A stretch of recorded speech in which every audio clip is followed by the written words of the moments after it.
And here we go. We are live another Thursday. Thank you people so much for tuning in. Thank you so much for an amazing comments that are still keep coming in between this wonderful um, journey that we still experienced, and we still kind of tiptoes around to find the right way. But actually, I think that's a curve of learning today. So how was your week and experience about all of these wonderful messages and comments that we get on our podcast topics? It's great. Thank you, everyone. Good evening. And I'm just over here, checking to make sure everything works. Does it work? Let's see. Do you hear us good? Okay. I'll try to kind of chit chat here with you while Vedran is checking our connections and everything else. Today it's a very big topic about the dogs and awakening, actually taking a path towards healing. And this is already like how long? Like this would be like 8, 10? 11th episode. And it's time for us to take another road. And we're going to start working a little deeper. We're going to dig a little deeper. And in that path, we're going to unfold a little, hidden messages that actually arise between the relationship of dogs and us, and how we can learn from them in order to achieve this presence of feeling of unconditional love that flows through us. We are creatures of love, otherwise we wouldn't be alive. The question becomes like, why we are not aware of the love that flows through us. The love is a force of life, and the only way that we can live is to be hooked to the source of life that provides this divine energy that's called love. And yet somehow we face to in tune with that already exists. It's within. The life, experience of the life and experience of the joy of being alive is a proof of love's existence. Becomes why we are not aware of that. So in order to achieve that, we need to come to a point of source, spring of life. And that discovery always starts with a service to a life, and to love, of course. And there is no other direction but through the arms and the heart of the mother. So today we're going to experience this wonderful topic, and we're going to talk about the service of mother.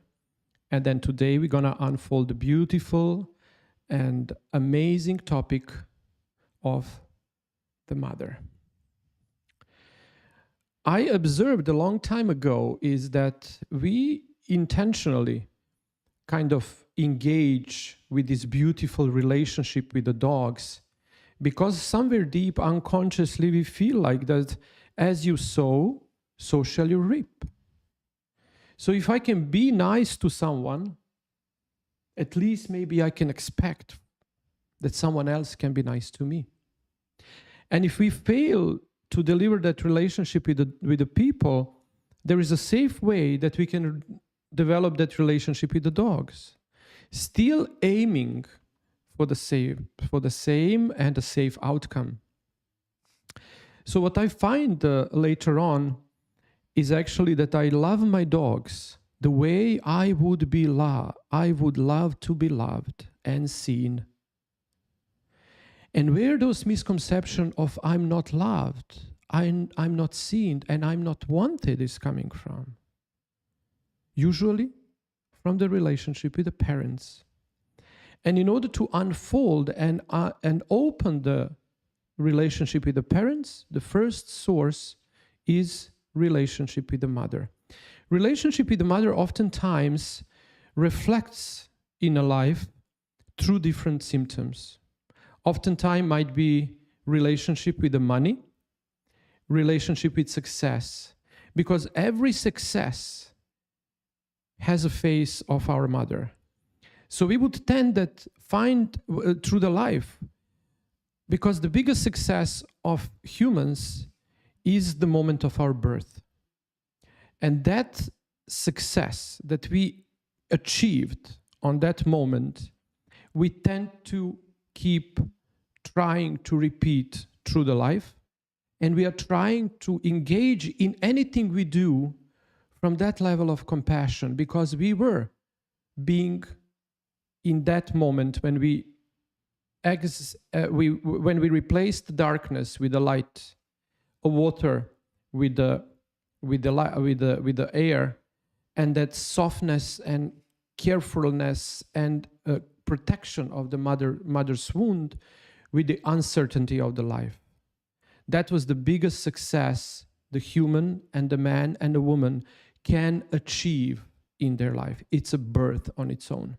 Everything else, success in a relationship, engagement in the businesses, and all kind of life victories, tends to repeat that victorious story and the first story of our success in the life called birth. Everything gravitates around that moment of birth, when the child and the baby saw the love of light. And all of that experience, uncertainty of the birth, and so being close to life and death, that's the edge. Then the mother and the baby walk on the edge of the life and death. Life and death. Sharp line. Life and death. And that all of that is happening in the service of life. When that's over, and when we finally see the light of this life, we are showered with the oxytocin, endorphin from the mother's milk and the mother's hug and the beats of her heart. And entanglement that's happening between mother and the baby at that time is divine. The moment of the birth and uncertainty of that moment is forgotten in 1 second, and the baby and the mother face completely new way of interaction and love. That is why we tend to eat so much chocolate, to entangle, to engage in a lot of actions through our life that we try to mimic again for the short time, that endorphin endorsement once we victoriously won the first battle of our life, the most precious battle of our life, being born. And that moment, we tend to remember. We remember in our body, flesh and bones. We remember how happy we were, even we were not aware of that. But we remember that float of life force and energy and hormones that were floating through our body. And that is what we can find in indulging in all kind of, pleasures through the life that can, for at least the moment, mimic and remember us that we are not unworthy. Because one time in our life, in the first day of our life, we won the most precious battle with the life and death, and we survived. So if we come one step, we need to understand that moment. In order to understand the moment of life and love and birth, we need to understand how that happened. So because it's not about the moment that our mother and the father decided and the way they decided to have a child. The moment they decided and they said yes to that, they stopped being themselves anymore. They were not free spirits. They are not free independent authorities of their own life. They become in service of something greater. The woman and the man gave themselves up, gave their freedom up, gave their peace up, gave their certainty up for the uncertain future of the new life, in service of ours. And that's what we can stand. That pressure, that one moment, one woman said yes to the service of our life. And she became our mother, with a man that became our father. At that moment, the mother is engaging in almost kind of uncertain death sentence that might occur during those 9 months of pregnancy or on the moment of child's birth. That's how powerful that service is, that if it wouldn't be covered with that such a nice romantic experience that we might impulse and experience when we engaged in nice romantic sex experience with orgasmistic outcome of that experience, probably humans would never choose to have sex and to have babies, because having babies is always death threatening and loss of freedom. It's in service of the life of child.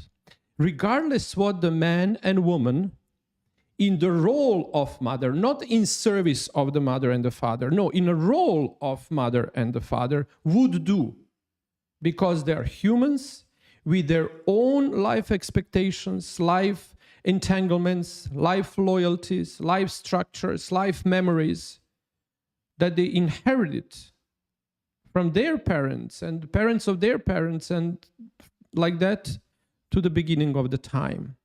So as I indulge with the life of sex through the orgasm, if I indulge in the beauty of eating chocolate and indulging all these beautiful, spikes of raising my endorphin so I remember through a body and mind experience, I remember how was beautiful to be born.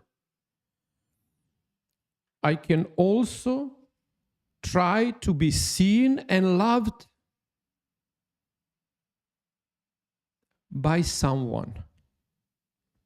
And oftentimes we engage in love with our dogs in order to put attention on us energetically. That's on level of entanglements. We are not aware of that. But we love in order to be loved. We see in order to be seen. We exist in presence of our dog exactly as we would love to be seen and exist and be loved in the presence of our parents.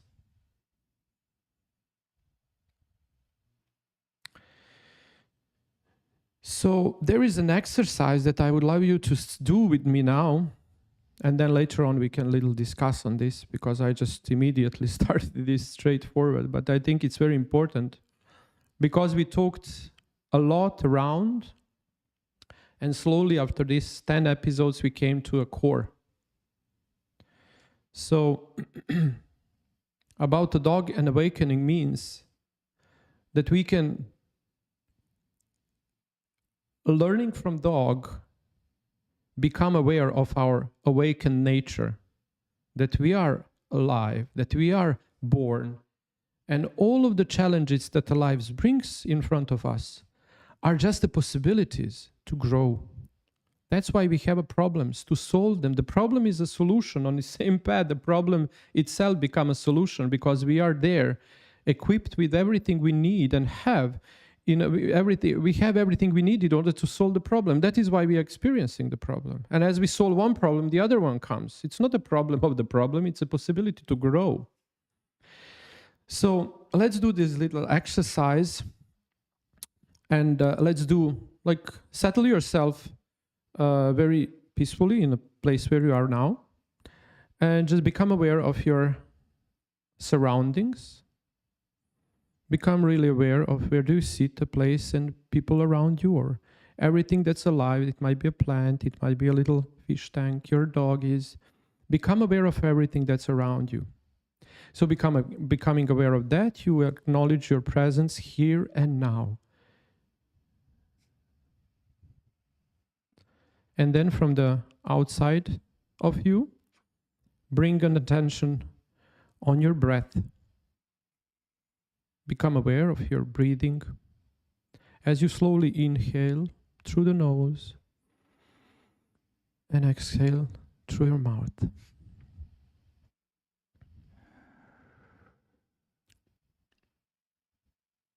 Just become aware of your breathing slowly.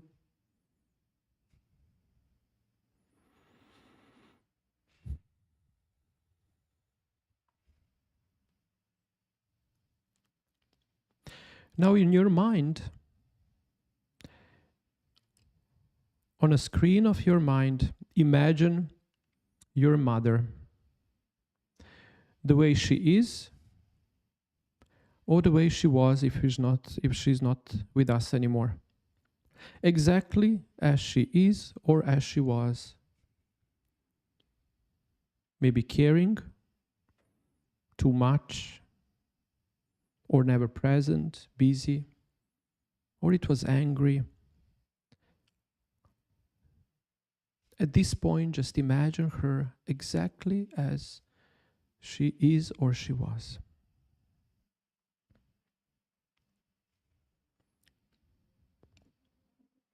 And as you are standing there in front of your mother,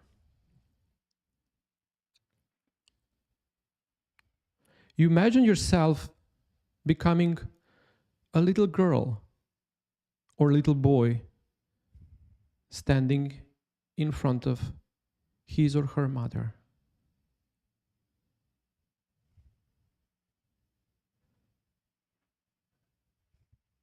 Now you are watching your big mother as a little child. And allow yourself to be present in relationship with your mother without judgment, in stillness of the moment, completely in line in the relationship of the child to his or her mother.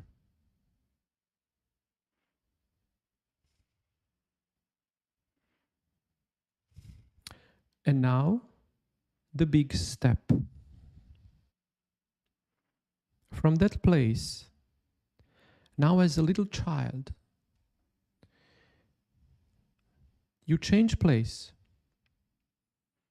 and you enter the mind and the body of your mother. And you observe yourself as a child from the mind and the body of your mother. And now, maybe for the first time in your life, you can be a witness of yourself from the mind and the heart of your mother.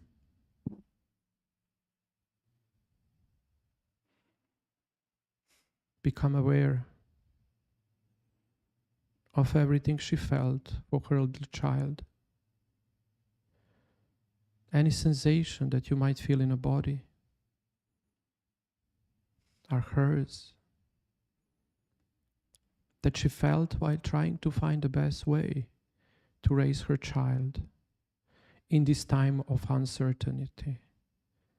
Maybe herself, maybe with someone help, maybe without anyone's help, in service of the life.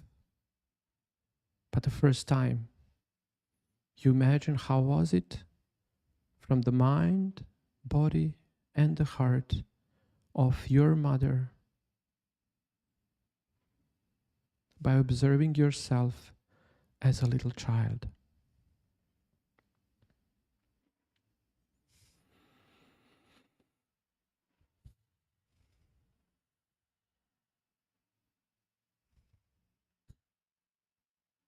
Allow the life to flow. Allow the love to flow as it flows. no matter how it looked or how it seemed to us. And now you can witness it.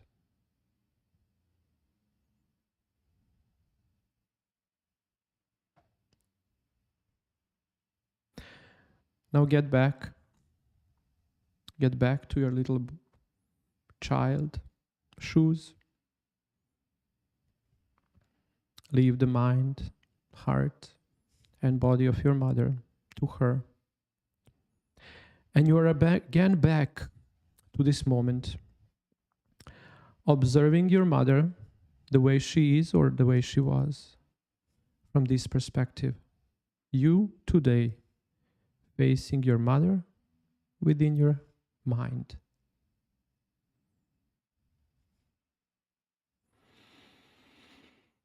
Poor mothers, as the Hellinger would say, poor mothers.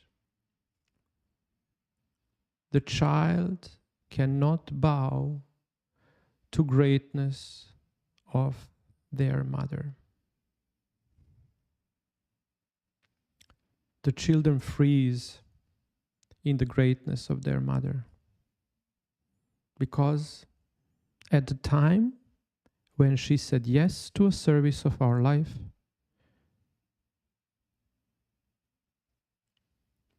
she stopped being free. And the child can't face that greatness.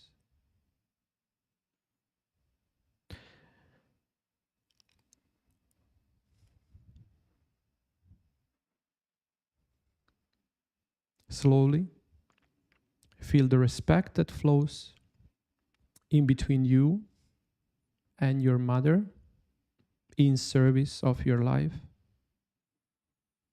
and the woman in a role of your mother.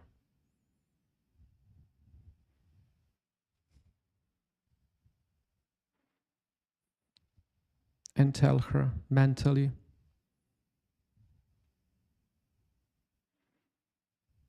Mom, I bow to your greatness, and I remain small.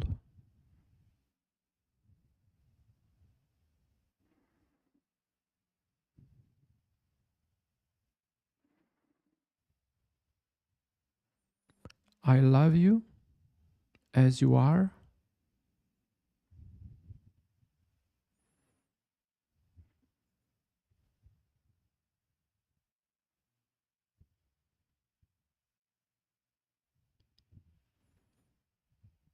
and now, even when I'm grown, I'll remain your little child, exactly the same as you are.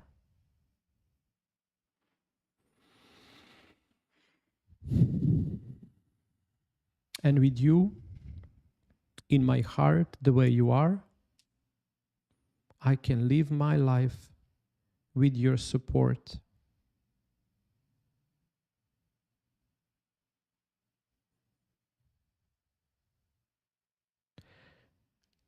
Bowing to your greatness, and at the same time, I remain small.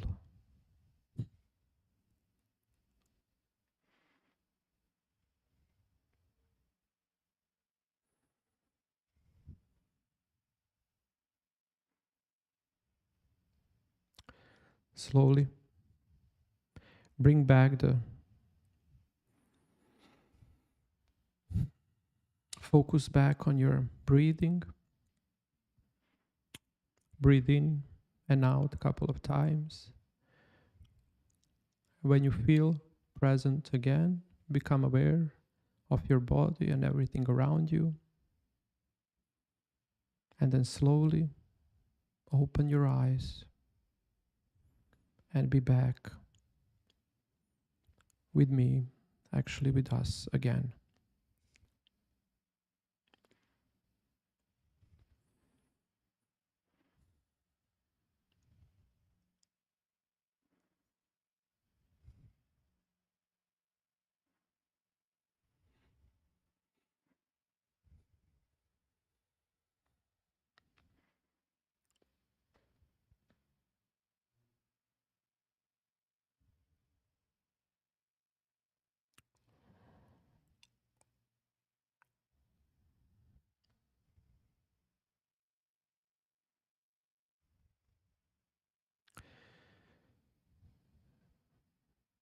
that forever game that we play with our parents, trying to be greater than they are, is just taking away our life energy, draining us. And on the end, will leave us with a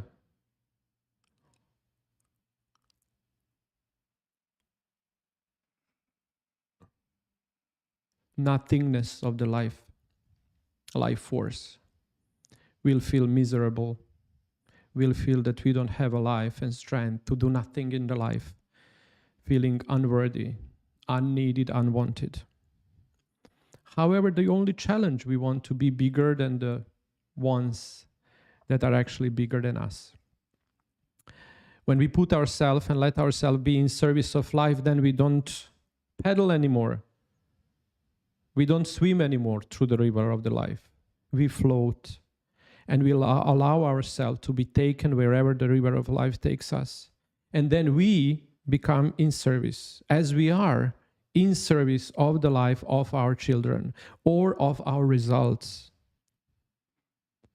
The creativity of the life doesn't necessarily need to be expressed and explained and expressed through a children. The river of life is a creative energy, and it can be directed in any way of creativity possible. Children are the most highest creatures of the God's creation, and we as parents are in service of their lives. And that's what's so much, that takes much more responsibility. Not to be providing necessities for their life. That's of course important.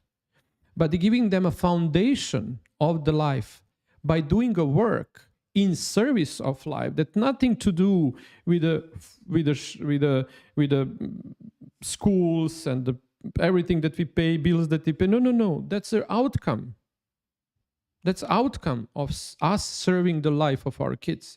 Then we don't do what's easier to be done, or we don't do what is expected from us to be done. We do what's right to be done. But we can't, if we are still frozen in this little interaction that we just saw in this exercise, that I might imagine in my la-la land of mind bugs and mind stories that I keep repeating myself in my mind, that for no matter what circumstances I went through the life, I'm greater than my parents are. Nope. You might have different opinions. There is also a lot of school that comes and say, like, forgive your parents. Forgive your parents is very hard work to be done, because there is nothing to forgive. We need to separate mother in service of life and a woman who happen our mother to be. Those are two different entities. And if we give to the mother in service human characteristic of the woman that is in service, then we miss the source of our life.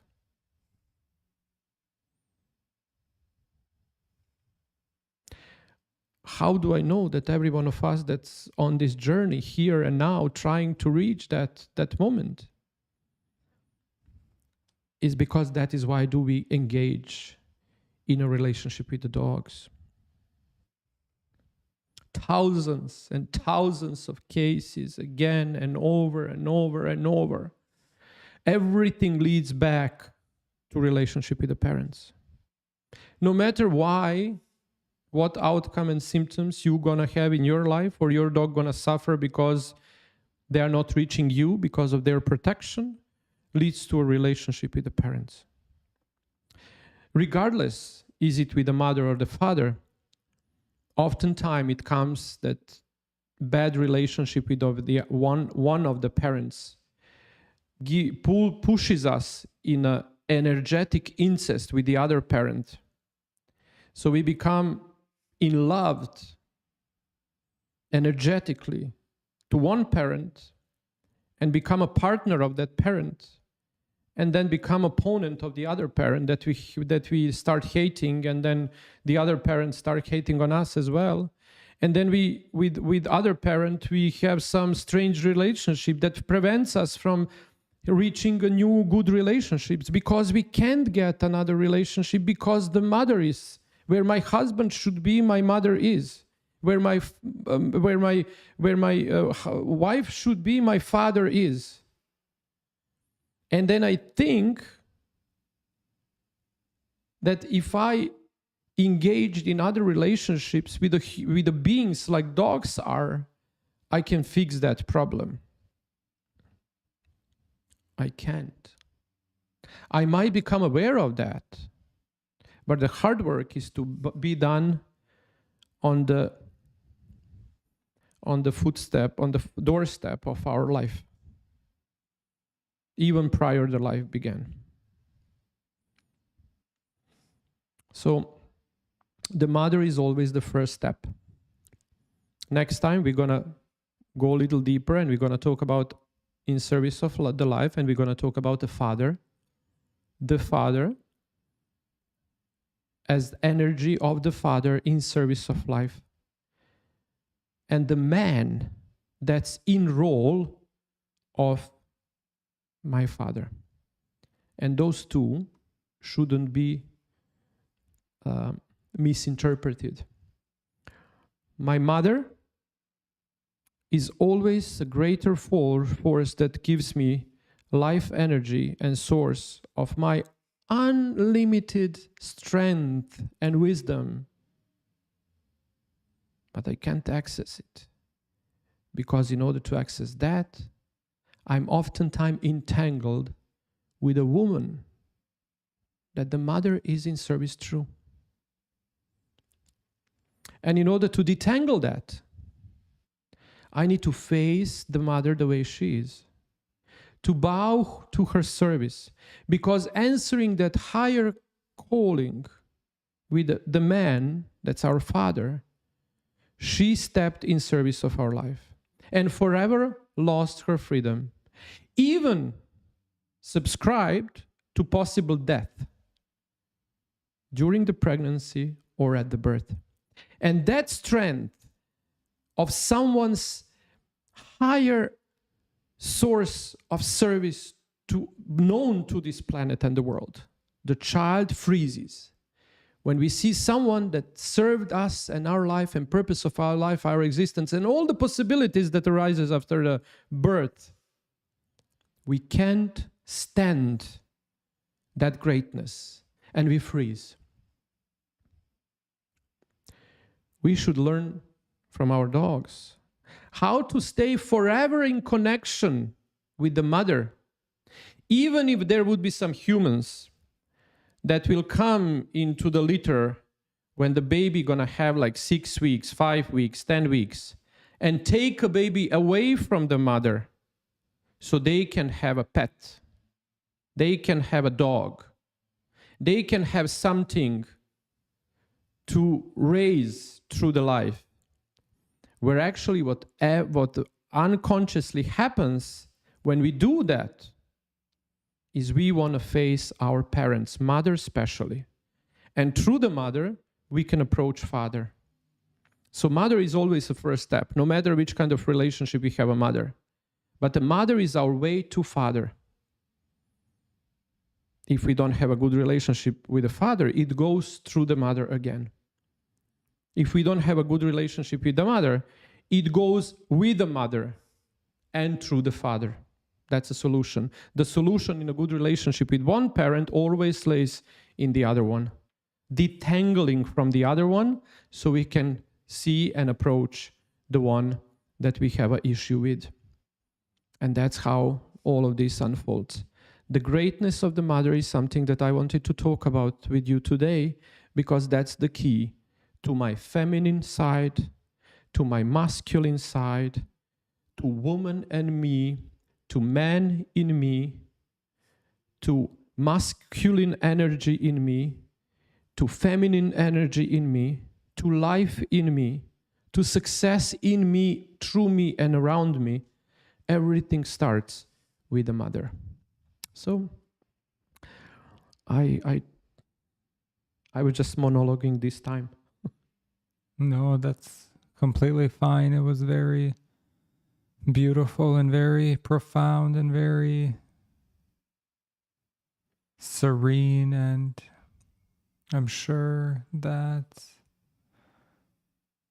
we'll have more of these sessions in time to come. And if there is anything else you would like to add, or I think this is a good point to leave it at. It is. When we was talking today, like what would be good topic to start. I said I think it's time. It's time to us. It's time to dig deep in the journey that we actually started. And this is a moment of healing, facing the greatness of our parents. And then when that's happening, there is not much that we actually can discuss. There is no much to discuss. That's more internal work, silent, peaceful, not to be shared with anyone. It's eternal inner reflection and self-reflection that can help us reach our fullness within, become whole, become a wholeness, become a full circle, 360 person that does know from where it comes, who is, and where it goes. Otherwise, we would be just lost in place and time. And how can we live with the present parents in our hearts? We can learn from our dogs. Why they don't miss their parents? Because they are their parents. When you are you, then you don't miss you. You don't miss yourself. When you don't miss yourself, then you are never alone. You're never lonely, even if you're alone. And that never loneliness brings you to a right partner, to a right job, to a right career, to a right people, to right friends. Because then you don't look for your other half, because you can't find it. It's always within, and starts with the source of life on its spring. And it's our parents in their service to our life. You can stay with this meditation and with this exercise for the week. You can maybe also journal, write a letter to your mother, very nice letter. Write her nice letter about everything that nice comes to you. If you need to write the letter to the source of your life, the mother in the service of your life. And for the beginning of this exercise, if you didn't have a good relationship with your mother, try not to write the letter to a woman that the mother in service lives through. That will come spontaneously when you understand how big sacrifice that woman did to answer the calling of the mother in service of your life. And I leave it here. Thank you so much for your time. Wonderful. And I wish you a blessed, wonderful weekend ahead with all of these gorgeous and unlimited source of support you always have and had and will have from your mother. Have a nice night, day, afternoon, and see you next Thursday. Love you a lot and bye. Bye-bye.